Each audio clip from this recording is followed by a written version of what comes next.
अस्सलामुअलैकुम दोस्तों, मैं मोहम्मद आसिफ आज एक और वीडियो लेके आया हूँ। आज मैं बात कर रहा हूँ सूडान में जो कुरान की बेहुरमती की गई है, वो भी पुलिस प्रोटेक्शन में। वैसे मैं आपको बता दूं कि सूडान में पहले भी कुरान को जलाने की कोशिश की गई थी और ऐसा करने वालों का क्या अंजाम होता है आप खुद सुने। मुफ्ती सलमान अजहरी साहब की जुबानी। तो चलिए वीडियो स्टार्ट करते हैं। आज कुछ लोग ये सोचते हैं कि कुरान को हम मिटा देंगे, खाक मिटा देंगे, खाक मिटा देंगे, मिटा पाएंगे। तुम जैसे बहुत आए, तुम्हारे से बड़े बड़े बल्कि सड़े भी आए, कुरान का कुछ नहीं कर पाए, इसलिए कि इसके हिफाजत की जिम्मेदारी खुद अल्लाह ने। कुरान में खुद फरमाता है, इन्ना नहनु नज़्ज़लना ज़िक्र व इन्ना लहु लहाफ़िज़ून, हमने ही कुरान को उतारा है और हम ही इसकी हिफाजत करने वाले हैं। ऐ अल्लाह, कुरान को क़यामत के दिन हमारा सिफारिशी बना, हमारे खिलाफ मुकद्दमा करने वाला ना बना। अंदाजा करो, रसूल करीम सल्लल्लाहु तआला अलैहि वसल्लम जब ये दुआ फरमाते थे, इस कुरान को तुम हल्का न समझो। ऐ मुसलमानों, सोचने की बात है, तुम्हारे पास 1000 किताबें नहीं हैं, एक ही कुरान है जिससे सारी उम्मत को जोड़ा गया है।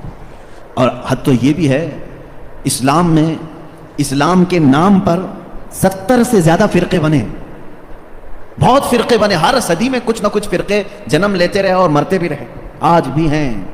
70 से ज्यादा फिरके पाए जाते हैं, बल्कि खुद शियों में 70 फिरके हैं, खवारिज में अलग फिरके हैं, उनके अलावा और दूसरे फिरके जैसे कादियानी हैं, बदअकीदा हैं, जो इस्लाम की कुछ ना कुछ बुनियादी चीज़ों से इन्हिराफ करते हैं। लेकिन मैं आपको बात बताऊं, तकरीबन जितने इस्लामी फिरके हैं सबका इत्तेफाक है कि कुरान यही है, कोई और नहीं। ये 30 पारे जो कुरान के हैं, इस पर सबका इत्तेफाक है। ये भी कुरान का एक मौजज़ा है, दूसरे सारे मसलों में इख्तिलाफ चल रहा है। लेकिन कुरान का अलिफ लाम मीम सूरह फातिहा से शुरू होकर वन्नास पे ख़त्म होने में तकरीबन सारे फिरके इसको तस्लीम करते हैं। शियों का हमारा इख्तिलाफ है, अहले हदीस से इख्तिलाफ है, देवबंदियों से इख्तिलाफ है, राफिजियों से इख्तिलाफ है, कादियानियों से इख्तिलाफ है। लेकिन जाकर के सारे मकातिब फिक्र में आप देखें, सबके यहाँ यही कुरान पढ़ा जाता है, यही कुरान है। इसीलिए मैं कहता हूँ, एक कुरान है, लेकिन इस उम्मत ने इसको इतना बोझल क्यों समझा है, इसको इतना भारी क्यों समझा है, जबकि वो मौला इसी कुरान में यूं फरमाता है, एक बार नहीं 4 बार फरमा रहा है, वलक़द यस्सरनल कुरान लिज़्ज़िक्रि फ़हल मिन मुद्दक्किर, हमने कुरान को याद करने के लिए आसान बनाया है, हर कोई याद करने वाला, लेकिन और वो इतना आसान है, इतना आसान है। मैंने खुद देखा है कि वो बच्चे जिनको अभी सूझबूझ भी नहीं आती, समझबूझ भी नहीं आती, वो भी जब कुरान याद करने लग जाते हैं तो उनके सीनों में कुरान उतर जाता है, हाफिज बन जाते हैं। जब मैं खुद कुरान हिफ्ज करने के लिए निकला था, हमारी उम्र 11 साल की थी, बहुत सारे मामला समझ में नहीं आते थे, लेकिन हमने तेजी से याद किया, अल्लाह का फजल था। हमारे साथ कुछ ऐसे भी थे जिनको 2+2 क्या होता है ये भी नहीं मालूम था, लेकिन वो 30 पारे के हाफिज थे। दूसरी चीजों में अगरचे जहन कुंद हो, लेकिन कुरान एक मौजिज़ा है जो याद करने वाले के सीने में उतर जाता है। हाँ, ये उसके साथ नहीं जाता जो इसको भारी समझता है, जो इसको बोझल समझ करके छोड़ा उसके साथ नहीं जाता, और जो इससे मोहब्बत किया उसके सीने में बहुत आसानी से उतरता है। शुरू में शैतान बहुत वर्गलाता है, बहुत बहकाता है, याद करने नहीं देता और भगाता है, लेकिन जो जम गया तो फिर कुरान ही उसका मददगार भी होता है, कुरान उसका मददगार होता है। अब मैं चंद हदीसें आपको बताऊं कि कुरान कहां तक तुम्हारी दोस्ती निभाता है। पहली बात, कुछ लोग डर करके छोड़े हुए, हम तो पढ़ ही नहीं पाते थे, उस पर भी मैं आज एक हदीस पढ़ा, हज़रत आयशा सिद्दीक़ा रज़ियल्लाहु तआला अन्हा से मरवी है, फरमाती है रसूल करीम सल्लल्लाहु तआला अलैहि वसल्लम ने फरमाया, अल माहिरु फिल कुरान, जो कुरान का माहिर है, यानी अच्छी तजवीद में तिलावत करता है और उसके मानी भी समझता है, सब समझता है।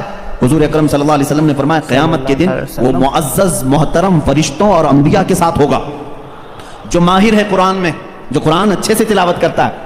यहां तक तो बात ठीक है।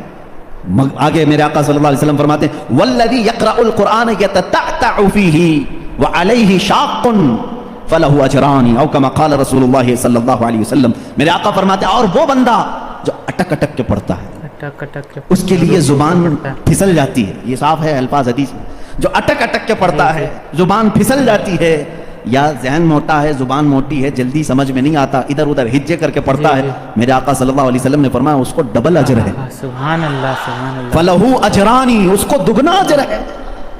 तो क्यों छोड़ दिया था इस कुरान को, यही सोच करके पता नहीं कहां गलती हो जाए।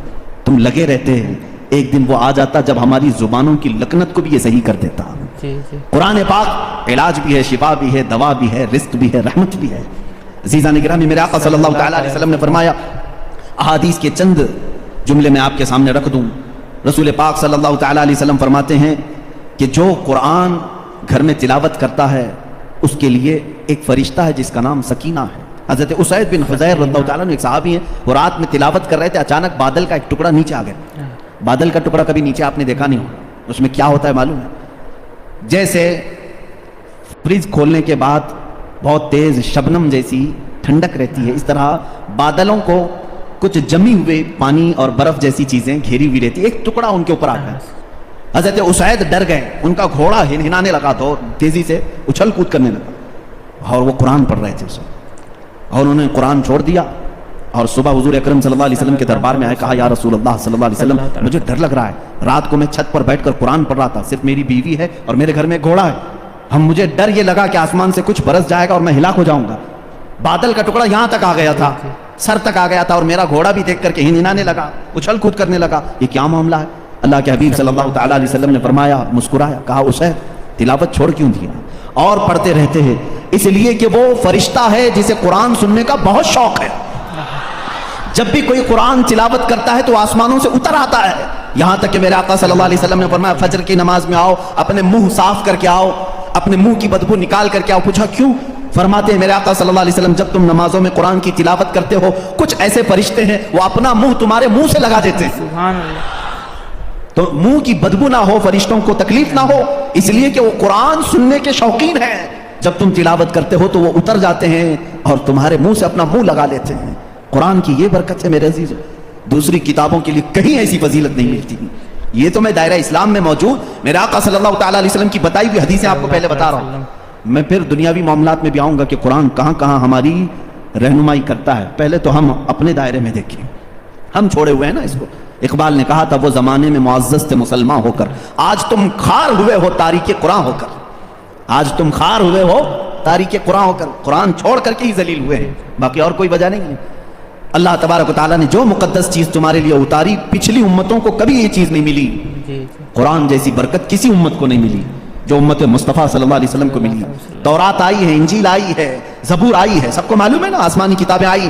جاؤ اے مسلمانوں ڈھونڈ کر کے لاؤ تورات کا ایک نسخہ جو موسیٰ علیہ السلام پر اترا تھا، ڈھونڈ کر کے لے آؤ انجیل کا ایک نسخہ کہ جو عیسیٰ علیہ السلام پر اترا تھا، زبور کا ایک نسخہ لے کر کے آؤ۔ آج وہ کتابیں ناپید ہیں، اور اگر ہیں تو اس میں اختلاف، خود عیسائیوں کے ہاں 4 قسم کی انجیلیں پائی جاتی ہیں، یہودیوں کے ہاں تورات اولڈ ٹیسٹمنٹ میں، یونان والوں کا الگ، فلاں جگہ کا الگ، جرمنی کے الگ، UK کے الگ، امریکہ کے الگ، جا کر کے دیکھو گے تو ان کے نسخوں میں الگ الگ تبدیلیاں ہیں۔ زبور نام کی جو کتاب تھی داؤد علیہ السلام پر، وہ کہاں ہے؟ اس کی کتنی آیتیں غائب، کسی کو نہیں پتا۔ لیکن دنیا میں اگر خالد ہمیشہ رہنے والی کوئی کتاب ہے تو قرآن مقدس ہے۔ تم جاؤ امریکہ میں بھی تمہیں یہی قرآن ملے گا جو سورہ فاتحہ سے شروع ہو رہا ہے، عرب میں جاؤ یہی قرآن ملے گا جو والناس پہ ختم ہو رہا ہو، ہندوستان میں آؤ یہی قرآن ملے گا جس کے درمیان میں سورہ کہف ہے، کہیں پر بھی جاؤ قرآن اسی طرح سے آج موجود ہے۔ تمہیں ڈرنے کی ضرورت ہے مسلمانوں، قرآن کہیں ضائع نہیں ہوگا، کہیں ضائع نہیں ہوگا۔ آج کچھ لوگ یہ سوچتے ہیں کہ قرآن کو ہم مٹا دیں گے، خاک مٹا دیں گے، خاک مٹا دیں گے۔ تم جیسے بہت آئے، تمہارے سے بڑے بڑے بلکہ سڑے سڑے بھی آئے، قرآن کا کچھ نہیں کر سکتے، اس لیے کہ اس کے حفاظت کی ذمہ داری خود اللہ نے لی ہے۔ قرآن میں خود فرماتا ہے اِنَّا نَحْنُ نَزَّلْنَا الذِّكْرَ وَإِنَّا لَهُ لَحَافِظُونَ، ہم نے ہی قرآن کو اتارا ہے اور ہم ہی اس کی حفاظت کرنے والے ہیں۔ اب اللہ کے ذمے میں ہے، اسی لیے قرآن کی حفاظت کا ذمہ امت کو نہیں دیا گیا، ورنہ یہی حال ہوتا جیسے پہلے کی امتوں نے کیا۔ عیسائی علماء کیا کرتے تھے؟ امیروں کے لیے الگ آیتیں بتاتے تھے، غریبوں کو الگ آیتیں بتاتے تھے، پیسہ لیتے تھے، آیتیں بدل دیتے تھے۔ اگر امت کے حوالے یہ قرآن بھی چھوڑ دیا جاتا تو دنیا دار زر خرید مولوی وہ قرآن کو بھی بیچ دیتے ہیں، حکومت کو راضی کرنے کے لیے آیتیں بدل دیتے ہیں، لیکن اللہ نے امت کے حوالے نہیں رکھا، خود اپنے حفظ و امان میں رکھا ہے۔ قرآن کو کوئی بدل نہیں سکتا، لا تبدیل لکلمات اللہ، رب تعالیٰ خود فرما رہا ہے اللہ کے ایک کلمے میں بھی تبدیلی نہیں۔ خوف کس بات کا تمہیں؟ اس کی قرآن کی اتنی حفاظت کی گئی ہے کہ اس کے سارے الفاظ گن کے رکھ لیے گئے ہیں، ایک لفظ بھی اگر کم ہو گیا تو پتہ چل جائے گا یہ قرآن نہیں ہے۔ الفاظ تو دور کی بات ہے میرے عزیزو، اس کی صورتیں محفوظ ہیں، 114 صورتیں ہیں، اس میں ایک کم بھی نہیں ہوگی زیادہ بھی نہیں ہوگی، ہم یہ سب محفوظ ہیں۔ جو عالم ہوگا، جو حافظ ہوگا، کروڑوں کی تعداد میں علماء بھی ہیں، وہ سب کو معلوم ہے، یعنی قرآن کی یہ باتیں جاننے والے علماء کی بات کر رہا ہوں، سب کو معلوم ہے کہ قرآن میں 114 صورتیں ہیں، 540 رکوع ہیں. اتنا ہی نہیں بلکہ اس کے جو ہے حرف بھی گن لیے گئے، آیتیں بھی گن لی گئی ہیں.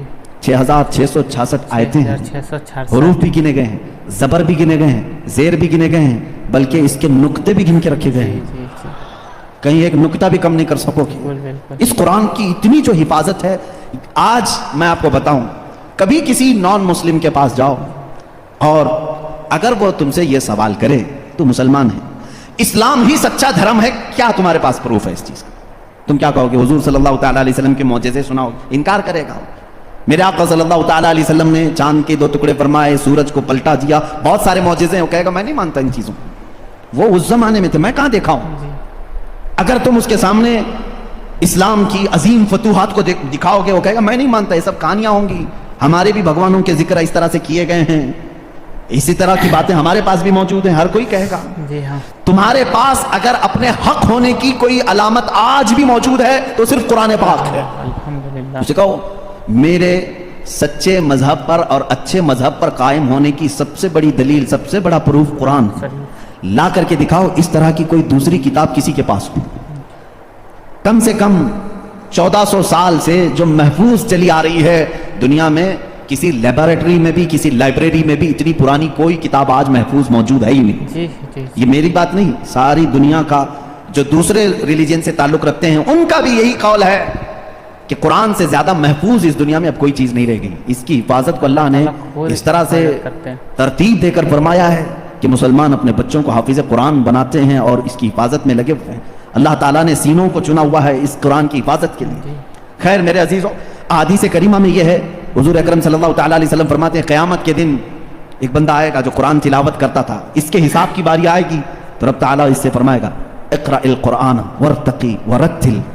اے بندے قرآن یہاں پر بھی پڑھ جیسے دنیا میں پڑھتا تھا، جیسے تو قرآن پڑھتا تھا یہاں پر بھی پڑھ، اور جب تک وہ پڑھتا رہے گا رب تبارک تعالیٰ فرماتا ہے ورتقی ورتل.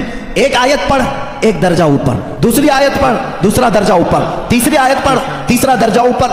جنت میں وہ درجے طے کرتا جاتا رہے گا، جہاں جا کر کے وہ قرآن کی تلاوت ختم کرے گا کہا جائے گا یہی تیرا درجہ ہے. میرے آقا صلی اللہ تعالیٰ علیہ وسلم سے پوچھا گیا کہ کیا یہ قرآن جب تک وہ تلاوت کرتا رہے گا اس کے درجے بلند ہوتے رہیں گے؟ حضور اکرم صلی اللہ علیہ وسلم کی حدیث میں ہاں میں نے جنت میں دیکھا ہے قرآن کی تلاوت کرنے والوں سے اوپر کسی کا درجہ آیا ہی نہیں، کیونکہ یہ تلاوت کرتے کرتے، کیونکہ جو کچھ بھی جنت حاصل کرنے کا آپشن ہے نا وہ دنیا میں ہی تو ہے. تم اتنی نمازیں پڑھو تو یہ جنت ہے، اتنے روزے رکھو تو یہ جنت کا دروازہ تمہارے لیے، حج کرو تو یہ جنت کا دروازہ تمہارے لیے. سارے آپشن جنت حاصل کرنے کے دنیا میں ہیں. یہ دارالعمل ہے، مرنے کے بعد عمل ختم ہو جائے گا، لیکن قیامت میں صرف ایک عمل ہے جس کو پھر رب تعالیٰ ریپیٹ کروائے گا. وہاں نہیں کہا جائے گا نماز پھر سے پڑھ کے دکھا، حج کر کے دکھا، روزہ رکھ کے دکھا، ختم ہو گئے اعمال. لیکن قرآن پڑھنے والے کو کہا جائے گا اب بھی چاہتا ہے تو پڑھ اور اوپر چل اور بڑھتا جا. تو جس کو قرآن آتا ہوگا وہ پڑھتا جائے گا پڑھتا جائے گا اور درجے طے کرتا جائے گا. یہ فضیلتیں میرے آقا صلی اللہ تعالیٰ علیہ وسلم نے سنائی، اور یہ جو حدیثیں میں ذکر کر رہا ہوں متفق علیہ اور صحیح احادیث آپ کے سامنے ذکر کر رہا ہوں. یہاں تک کہ حضور اکرم صلی اللہ تعالیٰ علیہ وسلم کی ایک حدیث ہے، قیامت کے دن وہ بچے جنہوں نے قرآن کو اپنے سینے میں رکھا تھا وہ بلائے جائیں گے، اللہ کا کلام یاد کیا، تو جب وہ آئیں گے تو رب تبارک و تعالیٰ ان بچوں کو بعد میں فرمائے گا ان کے والدین کے سر پر پہلے تاج رکھا جائے. البس والداہ تاجا یوم القیامت. رسول کریم صلی اللہ علیہ وسلم فرماتے ہیں قیامت کے دن ایسا تاج پہنایا جائے گا جس سے سورج کی روشنی بھی پھیکی پڑے. اہل محشر پوچھیں گے یہ کیا نبی ہیں، یہ صدیق ہیں، یہ کون ہیں؟ تو فرشتے کہیں گے نہ یہ نبی ہیں نہ صدیق ہیں نہ شہداء ہیں، بلکہ صرف ایک حافظ قرآن کے ماں باپ ہیں، صرف ایک حافظ قرآن کے ماں باپ ہیں. جب ماں باپ کو تاج پہنایا جا رہا ہے تو جس کے سینے میں قرآن تھا اس کو کیا کیا جائے گا؟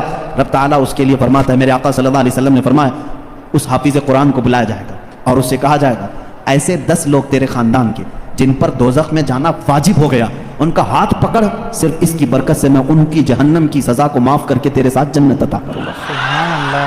اس کی سفارش قبول کی جائے گی. لیکن یاد رکھیں میرے عزیزو، حافظ قرآن قرآن کی آیات پر عمل کرتا ہو، اس کا ادب بھی کریں، احترام بھی کریں.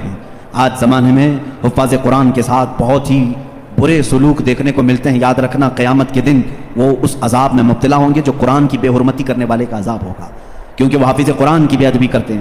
ہمارے بزرگان دین جو سلف صالحین ہیں، میں نے پڑھا بھی ہے बुजुर्गान दीन का तरीका तो ये होता था कि अगर कोई हाफिज कुरान जमीन पर बैठा है तो वो कभी ऊपर नहीं बैठते थे। हाँ, अगर वो खुद हाफिज कुरान है तो फिर दोनों के मामलात एक तरह के हैं, लेकिन कोई हाफिज कुरान नहीं है और कोई हाफिज नीचे बैठा है तो उलमा बुजुर्गान दीन इसको बेअदबी महसूस करते थे। अल्लाह का कलाम सीने में लेकर वो नीचे है और बगैर हिफ्ज़ कुरान किया हुआ ऊपर बैठा है, इसको बुजुर्गान दीन ने बेअदबी महसूस फरमाई। बहरहाल कुरान एक ऐसा जामे निज़ाम अल्लाह ताला ने तुम्हें अता किया और उसकी फजीलतें मैंने बताई। और सबसे बड़ी बात क्या है मालूम है? कुरान अल्लाह ने उतारा, आयतें सारी चीज़ें मेरे आका सल्लल्लाहु अलैहि वसल्लम पर उतरती रहीं। इसकी पहली आयत जो उतरी इक़रा बिस्मि रब्बिकल्लज़ी खलक़, गारे हिरा में वाक़या आपको मालूम होगा। मेरे आका सल्लल्लाहु ताला अलैहि वसल्लम पहाड़ पर एक गार है, आज भी मक्का के किनारे, गारे हिरा उसको कहते हैं, जबल नूर, वहाँ पर इबादत के लिए जाया करते थे। जिब्राइल अमीन एक रात आए और रिवायात ये बताती हैं कि वह 17 रमज़ानुल मुबारक की रात थी। आकर के उन्होंने हुजूर अकरम सल्लल्लाहु अलैहि वसल्लम से सिर्फ इतना कहा, इक़रा, पढ़ो। आप सल्लल्लाहु अलैहि वसल्लम ने फरमाया, मा अना बिक़ारी, मैं नहीं पढ़ने वाला। बाज़ बेवकूफ़ इसका तर्जुमा यूँ करते हैं, मुझे पढ़ना नहीं आता। हुजूर अकरम सल्लल्लाहु ताला अलैहि वसल्लम को पढ़ना नहीं आता। आपने जिब्राइल अमीन ने सीने से सीना लगाया और फिर कहा इक़रा, कहा पढ़ो। मेरे आका सल्लल्लाहु अलैहि वसल्लम ने वही जवाब दिया। 4 बार इस तरह से हुआ। चौथी मर्तबा जो है जिब्राइल अमीन ने सिर्फ इक़रा नहीं कहा। इक़रा का मतलब क्या होता है? पढ़, तो ऑर्डर है, ऑर्डर, पढ़। लेकिन जिब्राइल अमीन ने जब ये कहा इक़रा बिस्मि रब्बिकल्लज़ी खलक़, पढ़ उस रब के नाम से जिसने पैदा किया, मेरे आका सल्लल्लाहु अलैहि वसल्लम ने पढ़ना शुरू किया। मेरे आका ने मिजाज ये बताया अपनी उम्मत को कि पढ़ो वही जो रब तक तुम्हें पहुंचा है, तालीम हासिल करो वही जो रब के नाम से शुरू हो या रब तक तुम्हें पहुंचाए। ये आयतें यहाँ से शुरू हुई और आयतें जो खत्म हुई हैं उसमें इख्तिलाफ है। बाज़ उलमा ने लिखा है कि अल-यौम अकमलतु लकुम दीनकुम, ये आखिरी आयत थी जो हज्जतुल विदा में मेरे आका सल्लल्लाहु अलैहि वसल्लम जब आखिरी हज में थे नाजिल हुई। बाज़ उलमा और मुफस्सिरीन ने फरमाया इदा जाअ नस्रुल्लाहि वल फतह, ये सूरा पढ़ते होंगे ना आप नमाज में, ये कुरान की सबसे आखिरी सूरा है नाजिल होने के एतबार से। एक बात जहन में रख लें, नाजिल होने की तरतीब अलग है और पढ़ने की आज तरतीब अलग है। कुरान आज जो पढ़ा जाता है इसकी तरतीब कैसे है? सूरह फातिहा पहले है अल्हम्दुलिल्लाह, उसके बाद सूरह बकरा है, उसके बाद सूरह आले इमरान है, उसके बाद सूरह निसा है, उसके बाद सूरह माइदा है, उसके बाद सूरह अनाम है, फिर सूरह आराफ। इस तरह से ये सूरतें चली और खत्म कहाँ पे हुई? सूरह वन्नास, कुल औज़ु बिरब्बिन्नास मलिकिन्नास, पढ़ते हैं ना, ये आखिरी सूरह। ये पढ़ने की तरतीब है, लेकिन नाजिल होने की जो तरतीब है वो अलग है। पहले आयतें नाजिल हुई थी 5। ये बातें मैं क्यों बता रहा हूँ, ये लास्ट में आपको खुद समझ में आ जाएगा। ज़हन में इतना रख लेना, सबसे पहले कौन सी आयतें नाजिल हुई? इक़रा बिस्मि रब्बिकल्लज़ी खलक़। आज भी जब बच्चों की बिस्मिल्लाह खानी हम कराते हैं तो यही आयतें पढ़ाते हैं बच्चे को, सबसे पहले यही पढ़ाते हैं। 5 आयतें मैं पढ़ भी देता हूँ। इक़रा बिस्मि रब्बिकल्लज़ी खलक़, खलक़ल इंसान मिन अलक़, इक़रा व रब्बुकल अकरम अल्लज़ी अल्लम बिल क़लम, अल्लमल इंसान मा लम यअलम। ये 5 आयतें हैं जो सबसे पहले मेरे आका सल्लल्लाहु अलैहि वसल्लम पर नाजिल हुई। जिब्राइल अमीन लेकर आते थे, हुज़ूर अकरम सल्लल्लाहु अलैहि वसल्लम को सुनाते थे। ये कुरान की इब्तिदा है और 23 साल तक नाजिल होता रहा। 23 ईयर्स, 23 साल तक नाजिल होता रहा। आखिर में कौन सी आयतें नाजिल हुई? एक तफसीर की रिवायत के मुताबिक इदा जाअ नस्रुल्लाहि वल फतह व रअयतन नास यदखुलून फी दीनिल्लाहि अफवाजा फसब्बिह बिहम्दि रब्बिका वस्तगफिर इन्नहु काना तव्वाबा। ये 2 चीजें जहन में रखो। इक़रा सबसे पहले, सूरह इदा जाअ नस्रुल्लाह सबसे आखिर। ये कुरान के नुज़ूल का ज़माना मैं आपको बताऊं 23 साल तक नाजिल हुई। आपको मैं बताऊं कुरान इतनी फसीह ज़ुबान में है। फसीह का मतलब लिटरेचर जिसको कहते हैं। जैसे एक उर्दू है जो हम और आप बोल, यहाँ हुबली की ज़ुबान होती है, इसको फसीह उर्दू नहीं कहते, लखनऊ वाले फसीह उर्दू बोलते हैं। आप कैसे? अब हम जाहिर सी बात है, मैं तकरीर जो कर रहा हूँ हो सकता है ये उर्दू अलग है, हुबली वाली उर्दू अलग। उर्दू अगर मैं वो बोलूँ तो फिर यहाँ भोंडा लगेगा। आबे जाबे तुबे, ये अगर जो आम तौर पर इस्तेमाल करते हैं ये भोंडा लगता है, क्योंकि फसीह ज़ुबान में जब कोई बयान करे तो वो दिल में उतरती भी है बात। ज़ुबान की मिठास उसकी फसाहत में है। तो अरबी ज़ुबान में जो सबसे ज़्यादा फसीह जुमले थे वो कुरान में आए। एक भी हल्का जुमला नहीं आया, एक भी कमतर जुमला नहीं आया। अब जैसे एक मिसाल मैं आपको बता दूं, घुटना लफ्ज़ है ना, घुटना, घुटने टेक देना, लेकिन आप गुड़गे बोलते हैं, है कि नहीं? गुड़गे टेको, गुड़गा क्या चीज़ है ये? गुड़गा ये तुम्हारी आमी ज़ुबान है। अगर ये मैं किताब में लिख दूं कि मैं सजदे में जाते वक्त गुड़गा टेक दिया, आपको बुरा लगेगा। क्या मौलाना अच्छी जुबान में बीच में हड्डी लेके आ गया। घुटना लफ्ज है, घुटना ये फसीह लफ्ज है और एक आम लफ्ज होता है जिसको आप यूज कर रहे हैं। समझ रहे हैं? अब जैसे जानवर कहते हैं, जानवर है ना, अब आम जुबान में कहते हैं जनावर, ये फसीह लफ्ज नहीं है, ये फसीह लफ्ज नहीं है, आप यूज कर रहे हैं, लेकिन आप जब आपस में बात करते रहते हैं तो इसको बुरा भी नहीं समझते। कितने जनावर ऐसे हैं, ये क्या है, ये फसीह उर्दू नहीं है। अच्छा, लड़का कहते हैं, लड़की कहते हैं, ये फसीह उर्दू है। लड़का आया, लड़की आई, लेकिन आप कहें छोरा आया, छोरी आई, ये क्या है, छोकरा आया, छोकरी आई। इस तरह के ये फसाहत में इस्तेमाल नहीं, फसाहत में इस्तेमाल नहीं। ऐसी बहुत सारी चीजें हैं उर्दू में, मैं आपको समझा रहा हूं। जो फसीह होता है वो लिटरेचर है, अच्छी जुबान, और कुरान पूरा का पूरा फसीह अरबी में नाजिल हुआ है। एक हर्फ भी ऐसा नहीं है जो आम लोग यूज करते हो, एक हर्फ भी ऐसा नहीं, और सिर्फ कुरान ही इस तरह है। और इसी वजह से अल्लाह रब्बुल इज्जत ने चैलेंज पे चैलेंज किया है कुरान पाक में। चैलेंज किसको कहते हैं मालूम है ना आपको? ला करके दिखाओ। अल्लाह ताला ने 4 जगह पर चैलेंज फरमाया। पहला तो यह है,